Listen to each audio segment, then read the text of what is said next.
جی السلام علیکم، میرا نام امتیاز علی بگیو ہے اور میں ایز اے پرنسپل یہاں church mission higher secondary campus school میں کام کر رہا ہوں اور دسمبر 2014 سے میری یہاں پوسٹنگ ہوئی تھی اور الحمدللہ آج یہ اسکول اس ڈگر پر کھڑا ہے کہ یہاں پر ایڈمیشنس کا جو ہمارا پروسیس ہے وہ انتہائی اسٹرانگ ہے اور یہاں پر داخلے ملنا انتہائی مشکل ہو گئے اور کافی تعداد میں اسٹوڈنٹس جو اچھے پرائیویٹ اسکولس کو لیو آؤٹ کر کے یہاں پر آ چکے ہیں۔ اس کا صرف ایک ہے کہ یہاں ہم نے کوالٹی کو مینٹین کیا ہے اور اس کو اس ماضی کی جو اس کی داستان ہے اس کی طرف ہم لے کے جانے کی کوشش کر رہے ہیں جو قائد اعظم کے دور کے یہاں موجود تھی اور اس وقت ایک بہت ہی زیادہ کوالٹیٹیو اور بہت اچھا اسکول ہوا کرتا تھا، لیکن بیچ میں جو اس کی ورسٹ کنڈیشن ہو گئی تھی اس سے ہم باہر نکل کے آ گئے ہیں اور اب گورنمنٹ کے ماڈل اسکولس میں یہ بہترین اسکول کا شمار ہوتا ہے اور آج الحمدللہ ہم 2200 بچوں کی انرولمنٹ کے ساتھ بچے یہاں پڑھ رہے ہیں اور الحمدللہ آج پورے پروونس میں ہمارا اسکول جو ہے وہ نمبر 1 پوزیشن میں ہے اور یہ انگلش میڈیم اسکول جو ہے وہ کام کر رہا ہے۔ اس سے فائدہ یہ ہوا ہے کہ یہاں پر جو پرائیویٹ سیکٹر کے بہت سارے بچے یہاں کے داخل ہوئے ہیں اور پیرنٹس کی جو اکانومی ہے وہ بھی سیو ہوئی ہے اور کوالٹی ایجوکیشن کی بنیاد پر یہاں ایڈمیشنس کے لیے بہت بڑا پریشر ہے، لیکن ہم کوشش کرتے ہیں کہ میرٹ کو مد نظر رکھتے ہوئے ایڈمیشن پرووائڈ کریں۔ آج الحمدللہ ای سے لے کے انٹرمیڈیٹ تک یہاں کلاسیں چل رہی ہیں جو کہ انگلش میڈیم میں ہے اور بوائز اینڈ گرلس سیکشن جو ہے پیرنٹس کو یہ فائدہ ہے کہ ان کے اگر 5 بچے ہیں اور مختلف کلاسز میں پڑھتے ہیں، بوائز اینڈ گرلس مکس ہیں، وہ سب ایک گاڑی کے تھرو یا وین کے تھرو یہاں آتے ہیں اور سب کو ایک چھت کے نیچے معیاری تعلیم میسر ہو جاتی ہے۔ یہ ایک بہت بڑا بنیادی قدم جو گورنمنٹ نے اٹھایا کہ اس اسکول کو جو تمام تر اسکول اس میں لگتے تھے مرج کر کے ایک ایڈمنسٹریشن کے تحت لائے اور آج یہ CMS higher secondary campus school کے طور پر کام کر رہا ہے، جس میں گزشتہ دور کے 11 اسکول مرج ہو کر ایک ہی ایڈمنسٹریشن کے طور پر چل رہے ہیں اور یہ کلاسز جو ہماری چل رہی ہیں وہ اس کلاس KG سے لے کر انٹرمیڈیٹ تک ہائر سیکنڈری تک ہے اور ہائر سیکنڈری میں ہمارے پاس تمام تر فیکلٹیز موجود ہیں جو آرٹس، جنرل گروپ، کامرس اور pre medical, pre engineering, computer science اور دوسرے جو مضامین وہ بھی پڑھائے جاتے ہیں۔ آج الحمدللہ اسکول میں لائبریری، اسپورٹس اور تمام تر جو ایک اچھے اسکول میں سہولیات موجود ہوتی ہیں وہ موجود ہیں۔ 483 جو ہے ان کا یہاں GR نمبر موجود ہے اور محمد علی جدہ اور ان کے والد صاحب کا نام لکھا ہے، یا ڈیٹ آف ایڈمیشن ہے اور کلاس جس میں وہ یہاں پر آئے تھے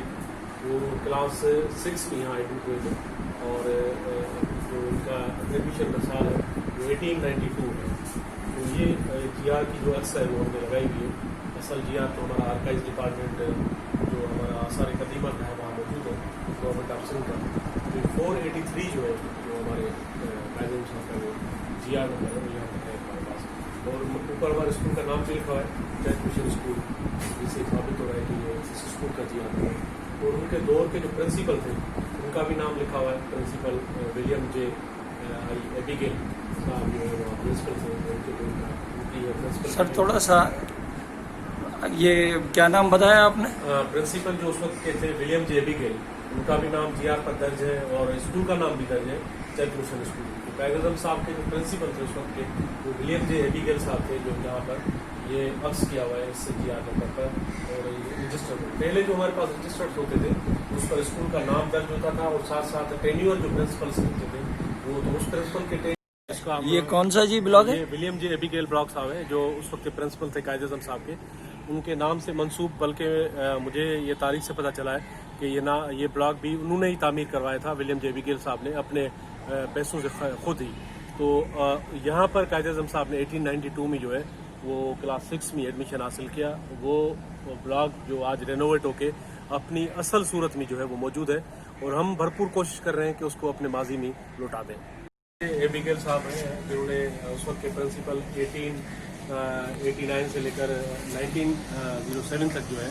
وہ یہاں پرنسپل رہے اور اسی بلاک میں جو ہے قائد اعظم صاحب نے تعلیم حاصل کی 1892 میں۔ اس بلاک کے بننے کے 3 سال کے بعد وہ یہاں پر آئے اور یہاں پر انہوں نے ایڈمیشن حاصل کی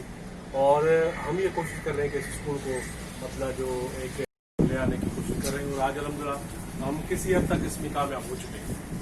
ماضی کے جی کسی حد تک ہم اس میں کامیاب ہو چکے ہیں اور آج الحمدللہ کوالٹی ایجوکیشن کو امپروو کرتے ہوئے ہم جو آج اس اسکول کی تاریخ ہے اس کو دہرانے کی کوشش کر رہے ہیں۔ جی یہ وہ ابتدائی طور پر جو بننے والا ہمارا بلاک ہے جو سب سے پہلے CMS میں بنا 1845 میں، وہ یہ سامنے کے 2 کمرے ہیں